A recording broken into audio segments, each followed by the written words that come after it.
ஓ தாகமாயிருக்கிறவர்களே, நீங்கள் எல்லாரும் தண்ணீர்களண்டைக்கு வாருங்கள். பணமில்லாதவர்களே, நீங்கள் வந்து வாங்கிச் சாப்பிடுங்கள். நீங்கள் வந்து பணமுமின்றி விலையுமின்றி திராட்சரசமும் பாலும் கொள்ளுங்கள்.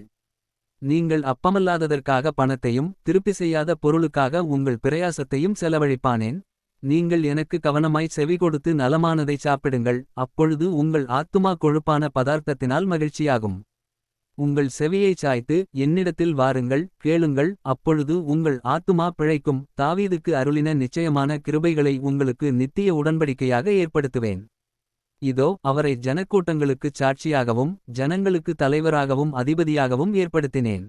இதோ நீ அறியாதிருந்த ஜாதியை வரவழைப்பாய். உன்னை அறியாதிருந்த ஜாதி உன் தேவனாகிய கர்த்தரின் நிமித்தமும் இஸ்ரவேலுடைய பரிசுத்தரின் நிமித்தமும் உன்னிடத்திற்கு ஓடிவரும். அவர் உன்னை மேன்மைப்படுத்தியிருக்கிறார்.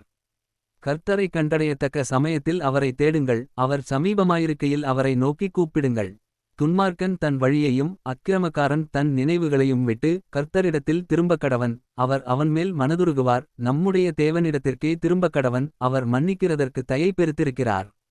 என் நினைவுகள் உங்கள் நினைவுகள் அல்ல, உங்கள் வழிகள் என் வழிகளும் அல்லவென்று கர்த்தர் சொல்லுகிறார்.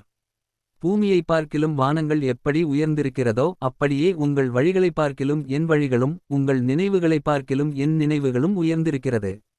மாரியும் உறைந்த மழையும் வானத்திலிருந்து இறங்கி அவ்விடத்துக்கு திரும்பாமல் பூமியை நனைத்து அதில் முளை கிளம்பி விளையும்படிச் செய்து விதைக்கிறவனுக்கு விதையையும் புசிக்கிறவனுக்கு ஆகாரத்தையும் கொடுக்கிறது எப்படியோ அப்படியே என் வாயிலிருந்து புறப்படும் வசனமும் இருக்கும். அது வெறுமையாய் என்னிடத்திற்கு திரும்பாமல் அது நான் விரும்புகிறதைச் செய்து நான் அதை அனுப்பின காரியமாகும்படி வாய்க்கும்.